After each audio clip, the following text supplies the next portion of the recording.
to Rolltop Realms, where we play and record all sorts of tabletop or RPGs for your listening pleasure and our personal love. As a reminder, if you're new to our channel or our podcast, we're not professionals at anything. We're barely getting by. But we do this for both of the love of storytelling, of playing the game, and hopefully spreading the joy of playing tabletop RPGs. Before we get started, I'd like to give a couple of shout outs to a pair of fans who had commented on some of our older shows. So forgive me for butchering your names, but at Diamond Russ and at Ducket Dozer, I'm totally butchering that. But anyway, thank you for your comments. They really got our creative juices flowing again. Not just myself, but some of my closest friends. I wish, and I'm sure that my friends agree, wish we had something more than our thanks to offer you in return, but we don't. So we just wanted to say thank you. And because of those comments, it's really what brought us back to the table again, and back to recording again. So yeah, thank you. And so we're back, and we got a new story to tell. Unfortunately, we're not going to be able to continue with the other Call of Cthulhu campaign, Tatters of the King. Had some friends. We all had some things pop up in life, and we couldn't ever get back to the table. So unfortunately, that's put on a long-term hiatus right now. But like I said, we got a new story to tell, and some new faces that we're going to be telling those stories. So let's get to it. We'll do some quick introductions if you're new to the channel /podcast. I'm Gregory. I'll be the keeper. I'll be setting the stage and the tone for the campaign. Nerdy things I like. I play war games like Warhammer, Age of Sigmar, all kinds of skirmish games. I'd love to get some battle reports going. I think that's in the works too on my side. Other things I like. I love anime, and Chucky knows exactly what's going to come next out of my mouth. You don't need to say it. Just leave it alone. But he's not wrong. I'm not wrong about One Piece. It's over 1,000 episodes in, and it's still not very good. I'm just saying. Dude, I'm with you there. I got you. Dude, the length of it, I understand. I get it. But to call it bad is just... It's wrong, bro. Like, it's not bad. I'm not saying it's terrible. It's just not good. You can believe your lies. You can believe your lies, okay? He's his correct opinion, sir. All right. So I've done my introduction. Let's hear from some of my players and friends. So who do you want to go first? I mean, want me to go first? Yeah, we didn't establish the turn order as far as that. I meant to. I wrote it in my notes, and I didn't even follow through with it. All right, sis, I'm talking. So I'll go ahead and go. So, what's up, everybody? It's your boy, Chuck. And I am really excited to be back, man. And just to get into this campaign. I am so excited. And but some fun facts about myself is I'm kind of just a nerd that's like Greg. I love gaming, watching anime. One Piece is not bad.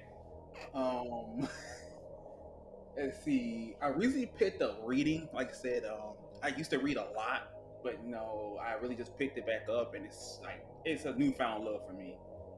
And I also like to build characters on the side for different games. And speaking of, one of the characters that I built is one of the characters I'm gonna be playing today, called Willie Southside Brooks.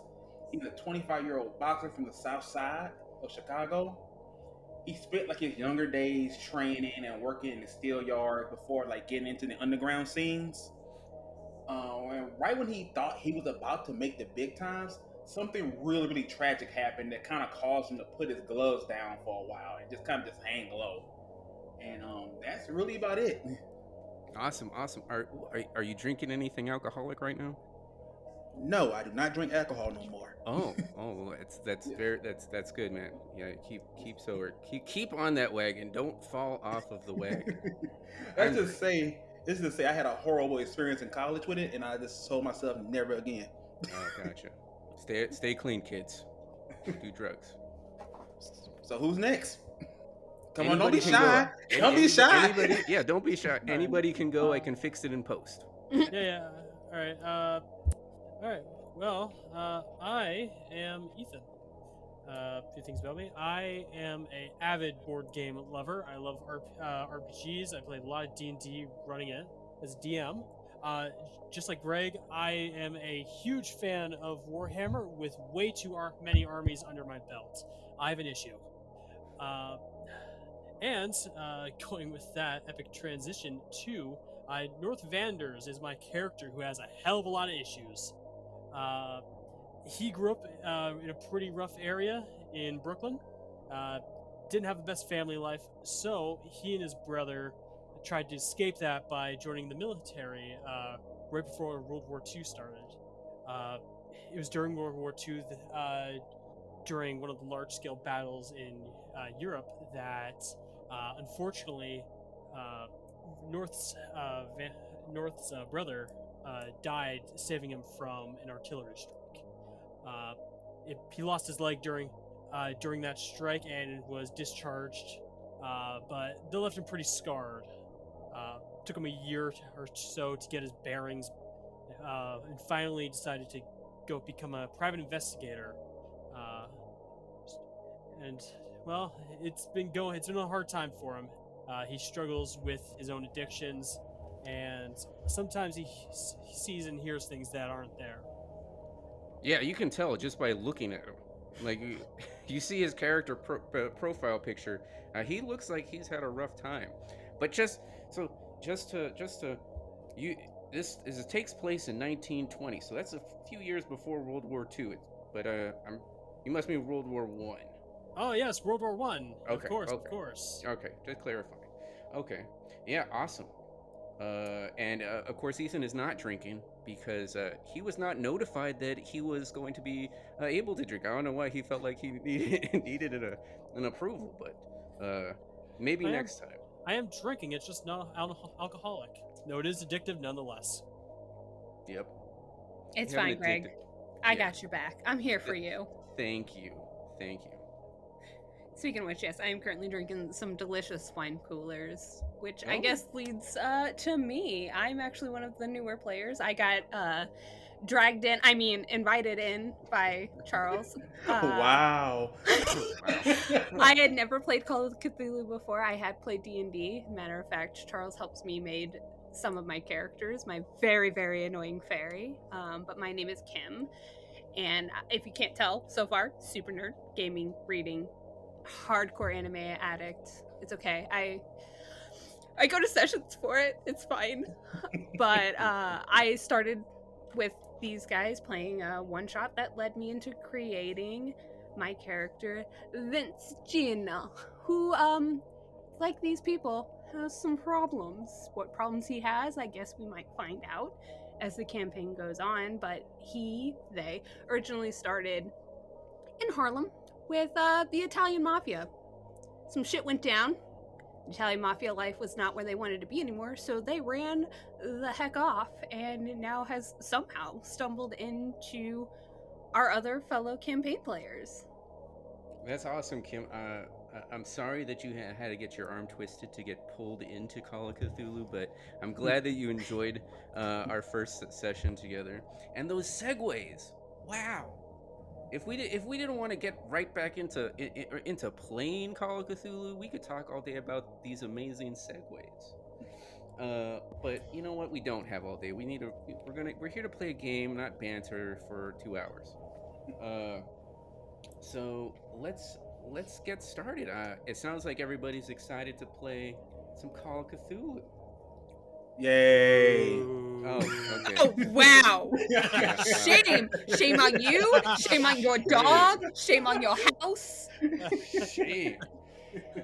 So before we get started, there's a couple things that I need to lay out for the audience. So first of all, this campaign, The Shadows of Yog-Sothoth, is based off of the Call of Cthulhu campaign, the same title, Shadows of Yog-Sothoth. However, if you have played or are familiar with that published campaign, you're going to notice a whole lot of changes that I've made to it. I really hope it's going to be exciting and dynamic. You will notice that it'll start to grossly go off kilter from what is written in the campaign book. But I really hope that you enjoy it.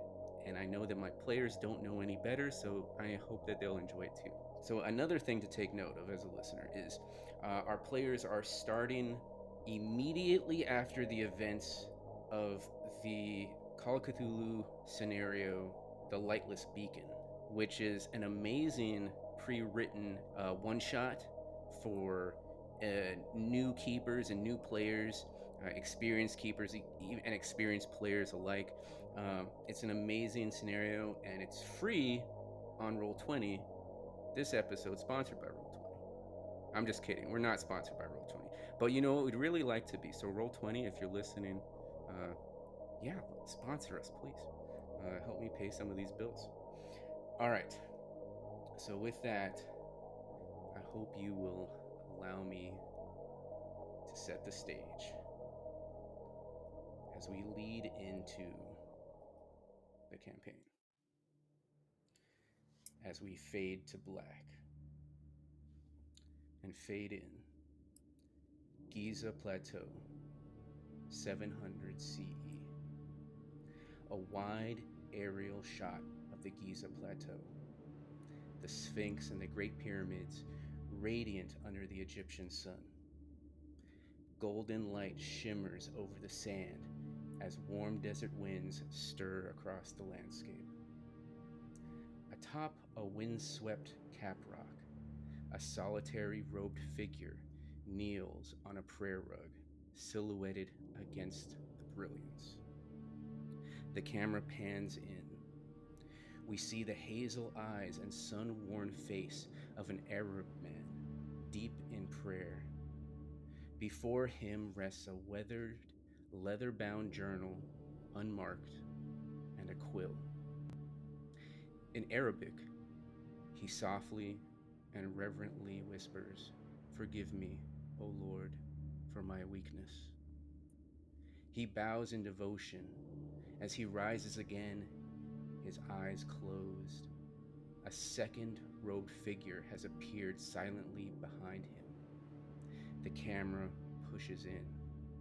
A knobby hand, its skin impossibly black, darker than shadow, rests upon the man's shoulder. Its voice, like a subsonic growl. "I will forgive you." The praying man's eyes snap open, pupils rolled back, revealing only white. His hand seizes the quill with an unnatural speed as the journal flips open by itself to the first blank page. He furiously begins drawing, his hands moving like machinery. Orbs upon orbs, eyes upon eyes. The page is soon overwhelmed with alien geometry. In the final corner of white space, he scribes in trembling Arabic, "Yog-Sothoth knows the gate. Yog-Sothoth is the gate. Yog-Sothoth is the key and the guardian of the gate. All things past, present, future are one within Yog-Sothoth." The camera pulls back. We see him now alone again on the plateau, still scribing maniacally. Page after page, the sun begins to lower and set behind the pyramids. We fade to black and fade in the title, Shadows of Yog-Sothoth, presented by Rolltop Realms. We fade in the aftermath at Beacon Point. Lighthouse Radio Room, Ipswich Bay, Massachusetts, April 12th, 1929. Rain continues to lash against cracked windows. The air stinks of salt, ozone, and something else. A slick, oily residue streaked across the floor where inhuman bodies once lay. Whatever they were, they've now dissolved into pools of black ichor. Our investigators are huddled around the damaged radio unit and power supply, hands trembling as they adjust knobs and rewire connections. There's a spark, static, and then, "Come in, Beacon Point Lighthouse. This is USCG Algonquin. Your light has been out for hours. What's your status? Over." How do you respond? See, I told you I could fix it if you just gave me a few minutes. Don't have many minutes here. More might be coming. So, is anybody gonna respond? Somebody said something. Look, I said that I could fix it. I did not say that I knew how to work it. Give me this. Can somebody come over here? Things been going down, and we need to get out of here. Fumbling with the radio, attempting to figure out how to operate it. Now that they've got it running, the radio cracks back to life. "Lighthouse occupants, we're on the way. A patrol vessel will arrive shortly. Sit tight." A wider angle shot. The investigators exchange glances. The hum of restored beacon echoing faintly above. Both relief and dread are mixed in their expressions. Maybe all three of them are thinking this. The fishmen, the hybrid monsters, they're all gone, dissolved like some kind of bad dream. Who's gonna believe any of it? How are they even gonna begin to explain any of this? So, what sort of things are you three, thinking about? How are you gonna explain this? You have the U.S. Coast Guard has kind of picked up on your signal being operating again, and they've reached out to you. Didn't get into too many details, but they're sending a patrol vessel to pick you up. You have a little bit of time. You're gonna have to explain something. What are your thoughts? Whatever we tell them, it's gonna sound like horseshit. No, I highly doubt they're gonna believe us if we start spouting off about some fish creatures here. We were all injured in the boat crash. It's all we know. Yeah, but what about the dead bodies that's down below? What are we gonna tell them about that? There's no evidence for us being here before they're dead. I'm sure that someone could figure that out, figure it enough. We've all been injured in the boat crash. We all can't remember things right. So I'm going to jail. Okay. You're not going to jail. Okay. All right, North. I trust you. So I'm going to jail. Yeah, I mean, there was a lot of stuff you guys found there. As a reminder, because I know it's been a few weeks since we played through that scenario, but there was like some notebooks, some coins, some gold coins that seemed to be attracting these monsters, led them to attack the original lighthouse keepers. But there was also some kind of tension between the lighthouse keepers. They were paranoid almost of each other, and so yeah, things to keep in mind. They were also trying to get rid of the coins, sell them for money they could use. But I think that's a good point for us to fade to black. We fade in. Debrief at Rockport, U.S. Coast Guard office, the next morning. A wide-angle shot of a weathered office in Rockport, Massachusetts. The storm outside has passed, but the sky still remains cloudy and gray. The windows streaked with mist. A flag droops in the corner. The air hums with a fluorescent light and bureaucratic fatigue. At the desk, U.S. Coast Guard officer, mid-50s, pale, with sunken eyes and a thick New England accent that I'm gonna butcher, shuffles through a soggy clipboard and hand-scrawled notes behind him. Behind him, a coffee machine sputters. He doesn't offer any of you any. Okay. Let me get this straight. Around 2000 hours, your ship, the SS Essex County, runs aground off Ipswich Bay. The crew panics. You three get shoved into a lifeboat and told to make it for Beacon Island, the closest dry land, closest light. Presumably, there would be staff there that would be able to help you. He looks up from his clipboard and notes, one eyebrow raised, clearly waiting for some kind of response. Well, North. Like we told you, we just got there, found the place in the state it was, tried to get the radio working. So we don't have anything else to say about it. He places his hand over his forehead, jots a few more things on his notes, taps the eraser on his desk, and then slowly leans back in his chair. Unbelievable. Okay. He sighs in frustration. All right. This isn't worth the drama that it would take. You're free to go. You three are free to go. Welcome to Rockport. You three, try to stay out of trouble. He flicks open the drawer and starts pulling out more paperwork. The unspoken, get the F out of my office, hangs in the air as we fade to black. You three have now arrived at Rockport, Massachusetts.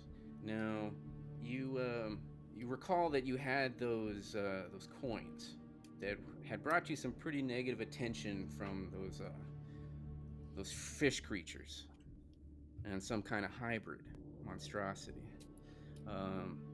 You know that the previous, bearers of those coins had been trying to kind of hawk these items, find out how much they're worth. They went through coin books. They reached out to our,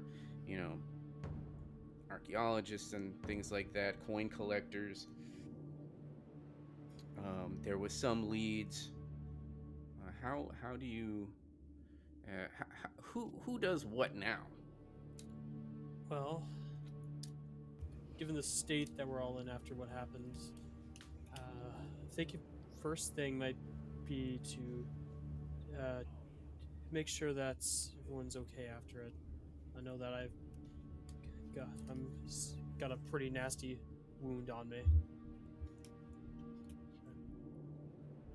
Yeah, you weren't the one who was poisoned, though, right? That was stabbed though.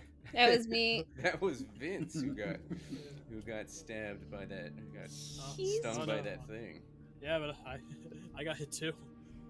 Clearly, well, it's not as bad, but still. No, but I definitely think that we should find either some sort of doctor, practitioner here, maybe, or even just get some basic medical supplies just to fix up our cuts and bruises after what happened. Yeah, and recall that your characters were intentionally originally planning to arrive at Rockport. So maybe getting,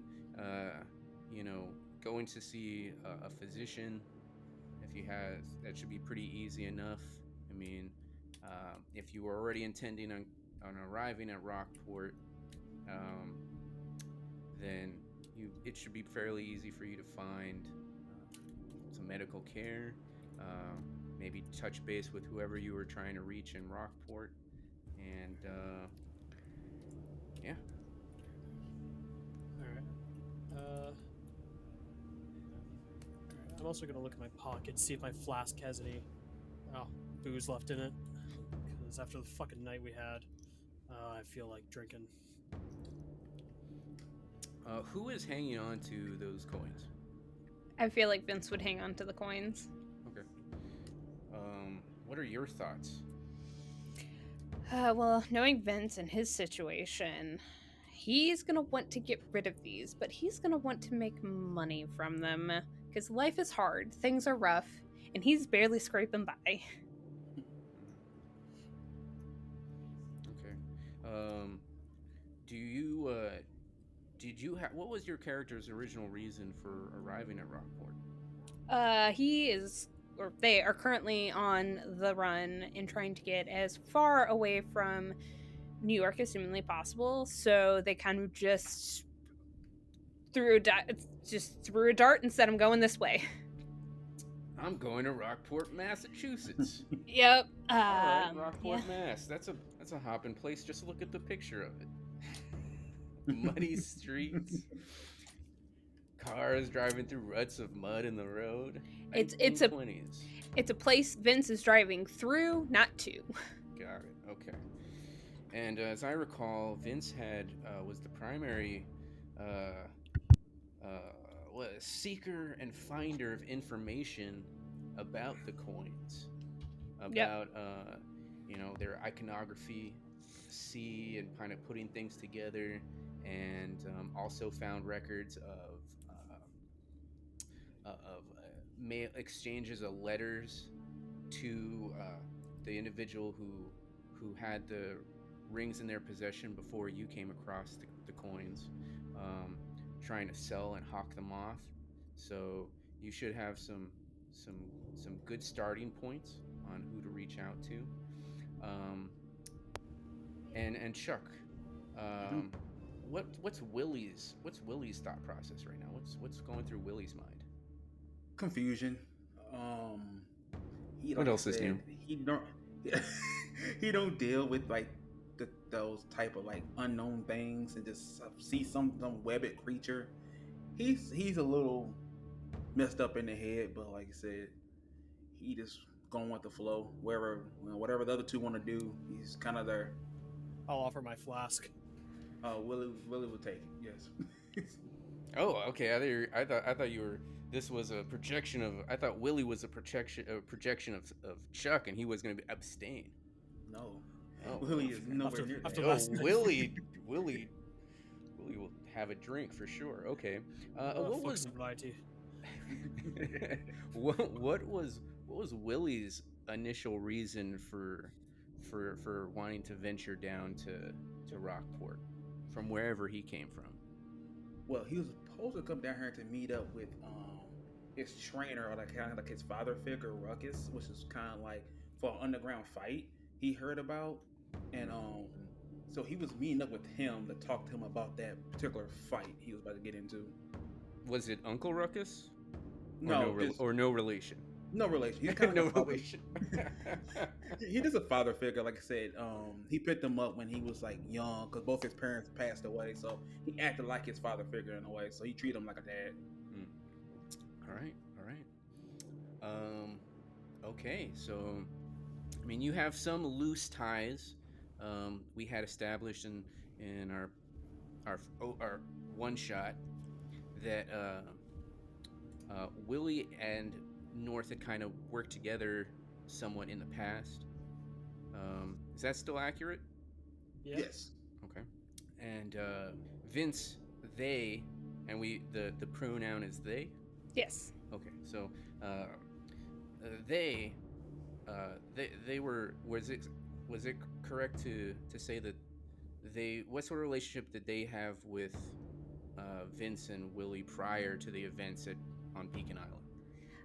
They probably maybe would have been avoiding them originally before when they were like on the boat, and then they became to have force proximity to kind of buddy up with them, and now they're at the point where they're like, I didn't really have any plans from the get-go to get here. I got these weird coins. These guys know about these coins. If I sell these coins, I need to let these guys know, because if I don't, then this shit could easily be tracked back to me. So they are going to be sticking around. Okay. Yeah, sounds good. All right. So, kind of got an idea of where each of the characters want to go. So let's go do that. We'll start with North. North, what you said you want to go to the hospital? Paint us a picture. Well, yeah, no, Vince got injected by some strange poison that probably is a big issue. Even if it seems to be worn off, there might be something more about that. And then in the ensuing fight, I also got scratched up a bit. Want to make sure that we just get some proper medical attention. As much as I'd rather just forget about the night, the wound's got to be dealt with. Okay. All right. So yeah, you make your way to a hospital, some kind of small clinic. We'll say that you manage, you get hospital care. I'm not gonna waive it. I'm not gonna. I'll waive any kind of rolls to keep it moving. Yay! We'll say that you have enough. What is your credit rating? My credit rating. Well, wouldn't you like to know? Yeah, I would. That's why I asked. Oh, where's my credit? Well, I have $40 of cash on me. I know that Nice. much. Where is credit again? Ugh. Yeah. So, and unlike Dungeons and Dragons, it's not a hard bank, a hard amount that you have. It's kind of just a rough estimate of your credit rating is kind of like your rough estimate of your overall wealth, and that's what we use to roll to establish if things are purchased or not. So, what's your credit rating? Yes, it's 20. Okay. So, and then you said you found like $40 in your pocket. Yeah, in my possessions, I got like $40 in cash. Okay. Oh, that's a lot of money in 1920. Damn. Yeah, it's a lot of money.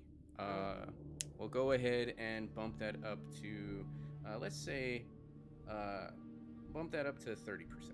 Your credit rating is at 30. Oh, nice. Okay.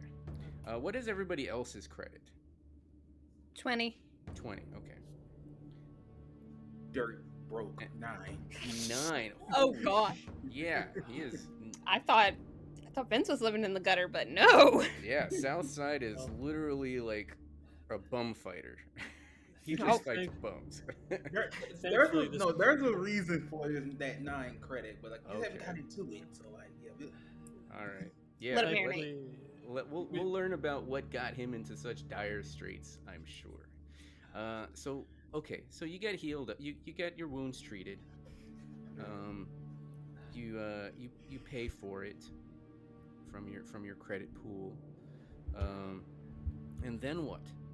You know, it's still early morning. You spent the evening locked up in in the Coast Guard office. Just as I told Willie after last night, man just needs a fucking drink. I'm got healed up. Next thing I'm doing is finding the largest glass of booze I can find. All right. The whole bottle, nothing more. Pub crawl. Okay, not worried about where you're gonna spend the evening or whatsoever. Pub crawl. Okay.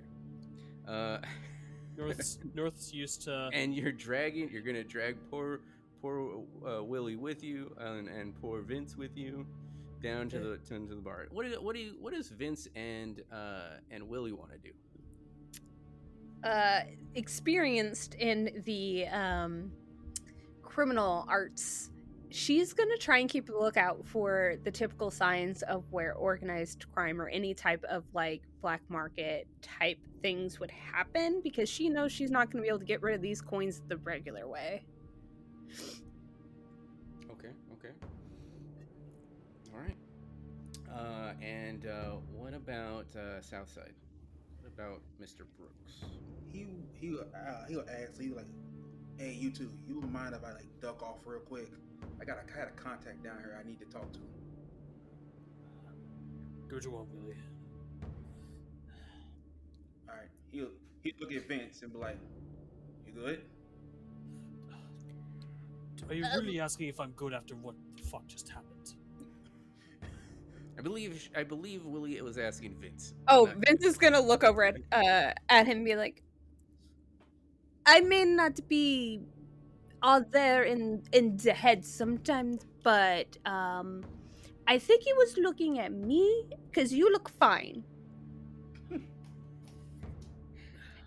And Vince is just gonna shake their head and then kind of just wave Willie off, as like they are keeping their hand like on their jacket pocket, like their breast pocket. All right. So with that, Willie would kind of walk off and go try to find his contact. And in true Call of Cthulhu fashion, the party splits. Mhm. Uh, all right, so we have Vanders, who's gonna go find the nearest pub. He'll probably end up staying there, so you, the other two, should know where to find him. Damn right. And we have Vince. He is going. They are going to, sneaker see what's happening in the underground, and Southside's gonna go meet his personal contact. Didn't say to his companions exactly who, but he'll know where to find his friends when he's ready. Okay, so Vince, let's see, what sort of stats do you have that you'd like to apply to locating this underground scene? Dang. Well, if Vince knows anything, this is like Fight Club. You don't talk about Fight Club, so they are definitely not going to be just asking random people. But they do know a lot of organized crime is probably going to be happening in back alleys around, like, pubs and maybe the less desirable part of town. Sure. And I think that's pretty easy to spot, which side of town is probably the least desirable. It's probably very similar. New York, Rockport, same, right? Organized crime is organized crime. Organized crime is organized crime. But you know what's universal? It's always done under the table. So I'll need spot hidden from you. All right, first roll, let's go. Normal. Let's do it. Roll high. Ouch! Wow. Oh, but hey, that's 69, bro. Hey, Nice. 69. Cheers. Let's drink the water. Sad it failed, but I'm here for it. Sad it failed. Okay. So, you know what? You're looking, you kind of see something that looks like it could be suspicious, but the two rough-looking men, they look at you and you get put off, like don't mess with them. So maybe you should look elsewhere. So that was your first attempt. Okay. Let's go to Willie. All right. So, Greg, Yes. out of the name, give you a heads up. So, the person he contacted is Ruckus, which is like I say his father figure. He knew what went down in that horrible fight. He organized all the fights. So Willie's going to contact him about this fight, but he's kind of weary about him because he's like, so I'm trying to give you a heads up so you kind of know what. If I come in with a little bit of anger as Willie, I'm gonna catch you off guard. So Ruckus is gonna catch Willie off guard. No, I don't want to catch you off guard by Oh, coming. you want to catch me off guard? Okay, Ruckus. Yeah, Who can you describe Ruckus? What does Ruckus look like? Paint us a picture of Ruckus. All right. So Ruckus, he's probably about I would say 48, around 40 years old, roughly 6 foot, big guy, big belly. Okay. Very rough look. Like I said, he was a former boxer himself, so he got a bunch of cuts and like things like that across his face, scars and things like that. Where's Ruckus originally from? He's also from Chicago. Like I said, they both grew up in the same Chicago. Yeah. Okay. Yeah, so I mean, you know where to find him. Yes. So Willie kind of goes back. They normally organize these fights. I talk about it in like these little like they used to like speakeasies and things like that. So he'll try to find, he'll know where Ruckus would be at, like some type of a speakeasy or something like that, kind of ducked off. Does Willie know where this speakeasy is? Yes. Okay. All right. How is he supposed to get in the speakeasy? Because it's not just like labeled on the door, speakeasy. Come here and get some alcohol. Well, they said that now Ruckus, like I said, I was supposed to have met him at the docks. We were supposed to, went there together. So like Ruckus knew the contact how to get in there. So like Willie's gonna have to kind of go in there, and does he know what area? He know what like bar, but he got to figure out how to get in there. Cause like I say, he's supposed to have been with Ruckus during that time before all the stuff went down. Yeah, because you got to Rockport late. Yes. So yeah, you missed your cue, Ed. So he's left. He wasn't there waiting all night for you. So yeah, and that's another thing to establish. Like 1920s, pretty sure like this was the Prohibition era. So when we say a bar, they're probably serving like non-alcoholic drinks. You had to get your way into the speakeasy part of it, but there were probably lots and lots of them to get prohibited drinks available to the working class. So yeah, you make your way there. So for this one, you find the location of the speakeasy, and it looks just like a regular sort of establishment. They have food, quote, bar food. They don't serve alcohol, of course. No, that's prohibited. So I'll need a fast talk roll from you. Gotcha.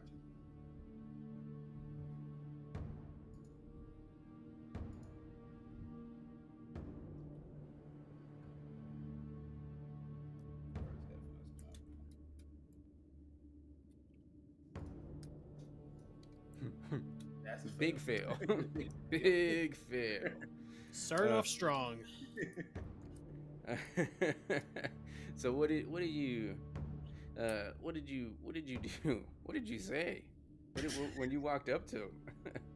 Okay, So, have you seen Ruckus? So he'll walk into whoever's serving or whatever it might be. He's like, excuse me, have you seen a bigger guy, like character, like roughly 40 years old? Just you can tell it's him. He tons of scars over his face. The older, heavy-set man turns to face you. He's cleaning this glass tumbler, and he motions around. He's like, "We're all in our 40s and overweight here. You have to be a little bit more specific." But were you a boxer? The guy's you can tell this guy been through some shit. With that, we go to Ethan. And Ethan, I'm sorry, Vince. Well, not Vince. Vanders. North Vanders. North Vanders. North of Vanders. Okay, Vanders. You wanted a drink, but I mean, you have your personal stash. But remember, this is Prohibition era. Yeah. So, I don't know. How likely was it that I could have found something? At this point, half-assed moonshine would have been good enough. Do a luck roll. That ain't good. No, that is definitely not good. That's a definite fail. What does that mean? 47 v 21. 47 v 21. Okay. No good, no good. All right. So you can attempt a fast talk if you want. Be like, but you got to tell me for the audience how are you going to fast talk the host of the first establishment you go into? Right. Well, let me roll first. I'm not a fast talker. All right. Well, go ahead and Well, say what you're going to say first and then roll. all right. Excuse me.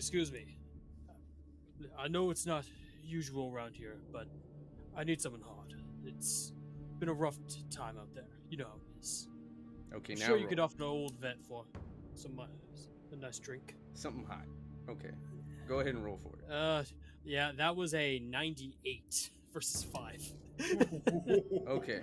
He Yeah. gives he pours you a coffee. There you go. Yeah, thank you for your service. All right. I'm gonna slap down the money and immediately fucking walk out. Not even gonna touch it. Like, well, fuck it then. And then With that, I'm sorry. Immediately, if I can't drink, I'm gonna at least try and figure out what the fuck I saw last night.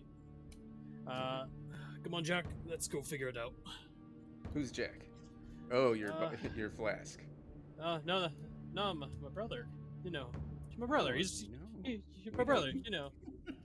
You know, my brother. Come on, Jack. We're going. Maybe the library has a book or some shit. Okay. Explain briefly for the listeners, since you introduced this facet of your character. Why just real briefly? Well, sometimes North sees his brother around. Sometimes he shows up. You'll hear him sometimes. Yeah, he's here. He's there. Sometimes he's not. Sometimes he's definitely. Yeah, he's no. But yeah, no, he's here. He's here. Wicked, bro. Let's go. So is his response. On Jack. And yeah, wicked. Let's go. All right, and with that, we go over to Vince. Still trying to find this seedy underbelly of Rockport. It's gotta be here. Somewhere, I know it. I can smell it. I can smell it. All right. You peek down several alleys, perhaps. Go ahead and paint us a picture of what's going on. So on one hand, Vince is good at this. On the other hand, they're not. So they are going to be walking around town, in between buildings, not the typical that people walk in between. They're clutching very closely their jacket. They're keeping their outer jacket very, very tightly in. They don't really look out of place because they're, covered in dirt and maybe not smelling the best after everything that's happened. They're probably going to duck down where they would assume at some point in time there had to have been an establishment that would have served alcoholic beverages and maybe offered some experimental nightlife. Okay, all right. Do a spot hidden. Oh god, let's try again.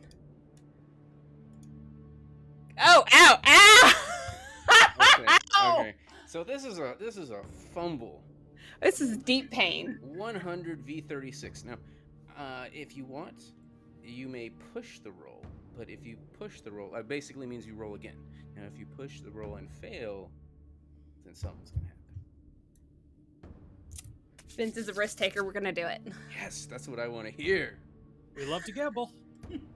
My gamble did not pay off. That's okay. We're gonna see what happens. You hear a voice from behind you. You there, lad? Yes, you. What are you doing? You turn around and it's a police officer. Oh, I'm sorry. We just got into town and I don't know where to go and I'm getting lost so quickly. He puts his hands on his hip. Who's this we? It's just you here. That's the problem. I lost my group. Your group? Yes, there was 2 men with me. There was a very, very large man and someone who was looked like he'd been through some things. So I've been trying to find them, but it's not going so well for me. Do you happen to have seen someone like that?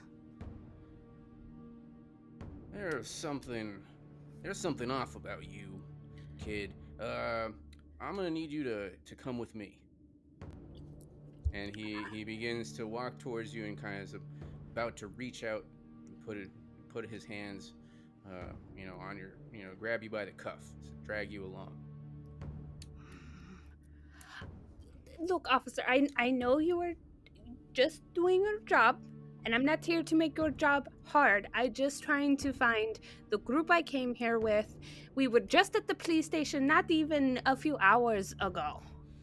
All right. Well, then you're gonna come with me, no problem. You won't be an issue. Just come with me, and we'll find your folks. And he's going unless you try to maneuver, he's gonna get you by the collar. Please don't get arrested. Oh, yeah, no, the arrest is happening. Shit. Did you attempt to roll? What did you They're gonna nope, they're just in their mind, they're going to make the most likely decision. If they don't want to be attacked, searched, or potentially seen as a criminal, they were already at the police station, so they know the people at the police station, so they can just show up there and be like, you were at the Coast Guard station, not a police station. Well, either way, they could just be like, I got lost. You could check with the Coast Guard. It's our first time here. If you want to meet me in the drunk tank or the holding cell, that's fine. Because if they attempt to try to escape this, it's not going to end well for them. Even if they do get away. Okay. So you'll come along quietly. Look, we'll get things sorted out. He says, "We'll get things sorted out. We just come with me. Okay. Maybe we'll see your folks on the way." Yes, if you could keep. So first of all, I'm not a child. Okay, I know. How old are you? I'm in my 20s. I promise. 20s? Oh, I thought you were a kid. You look like a kid, probably. Yes, I get that a lot. Where are you from? Your accent's not familiar to me. So I'm originally born in Italia, but parents moved, been in New York, so it's kind of like not one, not the other, just weird. Oh, Italian. Okay. Well, if you walk with me, and we'll if we see your friends, then I'll feel much better. Can't have you sneaking around. Yes. It's suspicious. And with that, we will go to Willie.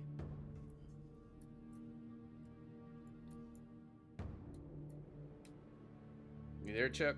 What's Willie doing? All right. So Willie's still arguing with his bartender. So he's like, "Okay, look, I get it.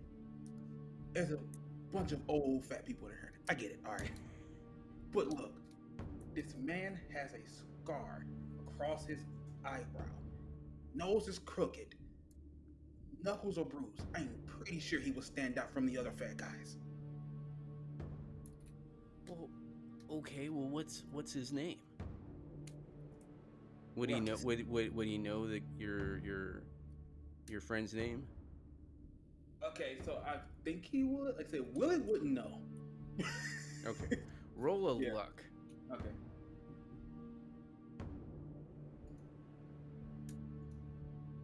Hey, there you go. There you go.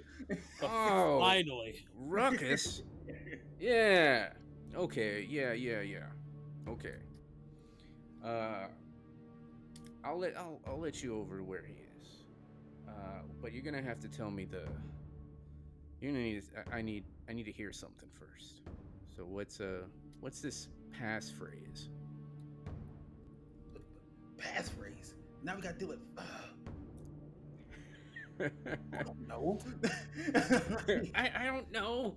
Yeah. You got an extreme success. He pats you on the back. I was like, I'm just fucking with you. Come this way. And he leads you to the back. What sort of scene would Ruckus be found in? Let's see. Ruckus, like I said, he's. Is it like an underground fighting pit scene? Is it? Yes, exactly that. He's kind of like around like yeah.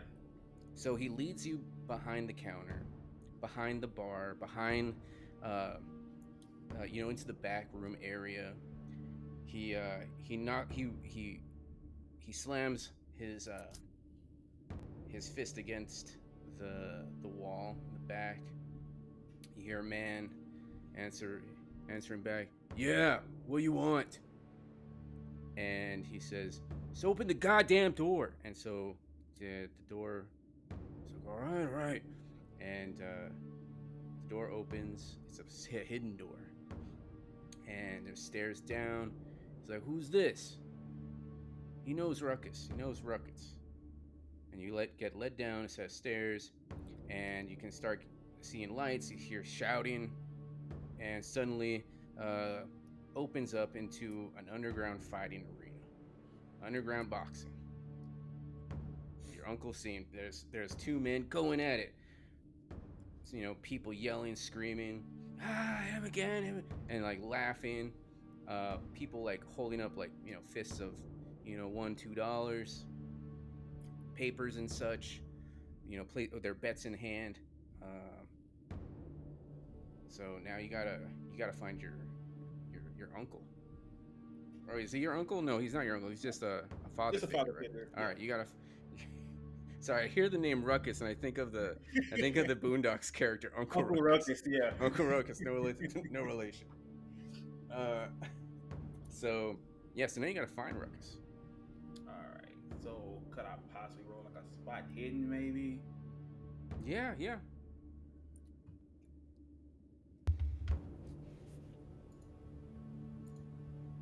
Hey, look at you carrying the team. Oh, Whoop, see, whoop. finally rolling low works for you. It's working out, yeah. It's working out. All right. So yeah, you see this large, heavy-set man with a scar across his face, and he is. Oh, what ethnicity is he? Is he also African American? African American? Okay. So yeah, is he balding? Is he got a full head of hair? Is he got salt and pepper hair? Yeah, salt and pepper, kind of short cropped, mustache, beard. Okay. I got a picture of the guy from Predator 2 that does like the manliest man handshake I've ever seen. Like clap hands with Arnold Schwarzenegger, and he was the army guy or the Marine with the mustache in Predator, the original one. I can't remember his fucking name. We all know who you're talking about. Do you know who I'm talking about? We all know it. We just don't know their names. We all know it. No. No. Okay. Anyway, so yeah, you see Ruckus. You spot him in the crowd, and you beeline straight to him. And with that, we will go to Vanders. Right. So yeah, as I said, if you can't get drunk, so might as well actually do my fucking job. Just trying to figure out what these creatures that we saw actually are. I don't know. Maybe there's some urban legends, some mythos books, potentially at a library of some sorts. Anything at this point. I'm grasping. All right. So yeah, mythos books. I don't want you to waste your time. Like you as a character. Well, it's wouldn't know just what that is. more so just like a book of legends and that sort of thing. Not really mythos. That was the wrong word. But just like legends of or like stories surrounding this town. That sort of thing. Folk tales. Book of Basically. like folk tales. Okay. These So are yeah. We've never seen these creatures. These things might not even be real. Maybe I'm just hallucinating them. So I need to just start to learn anything I can. I'm grasping at straws here. Okay. Yeah, so I mean you can try the docks, maybe dock workers, fishermen have some kind of urban legends that they talk about, or it's going to a library. Your choice. Well, so far I'm definitely a people person, so I'm definitely going to go to the docks. Okay. Yeah, so you go to the docks. You can see this fishermen. They're fishmongers, selling the last bit of, the catch, loading things onto ice. Butchers chopping up fish. You approach the nearest, friendliest one you see. All right. How do you want to handle this conversation? All right. Well, charm. You can just listen, see if you eavesdrop on anything. These are just examples. Yeah, no, I got a plan. Okay. All right. So yeah, I want to walk up to one. Mhm. Oh, excuse me. North, PI. Got some questions for you. If you have the time.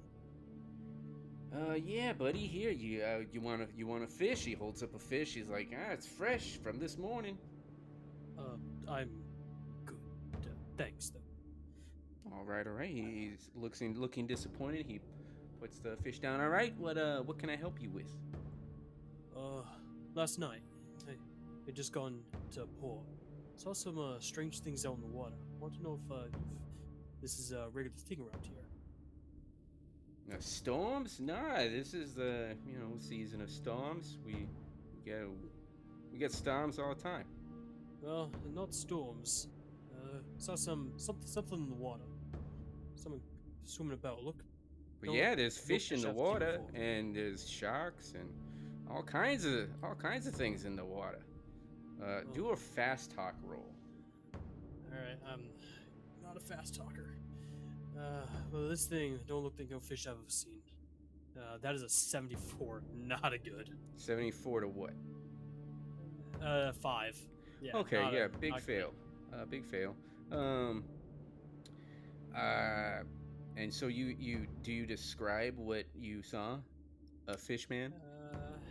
No, I'm gonna keep it close to the chest. Just saw some strange things in the water. No, nothing like any fish I've seen before.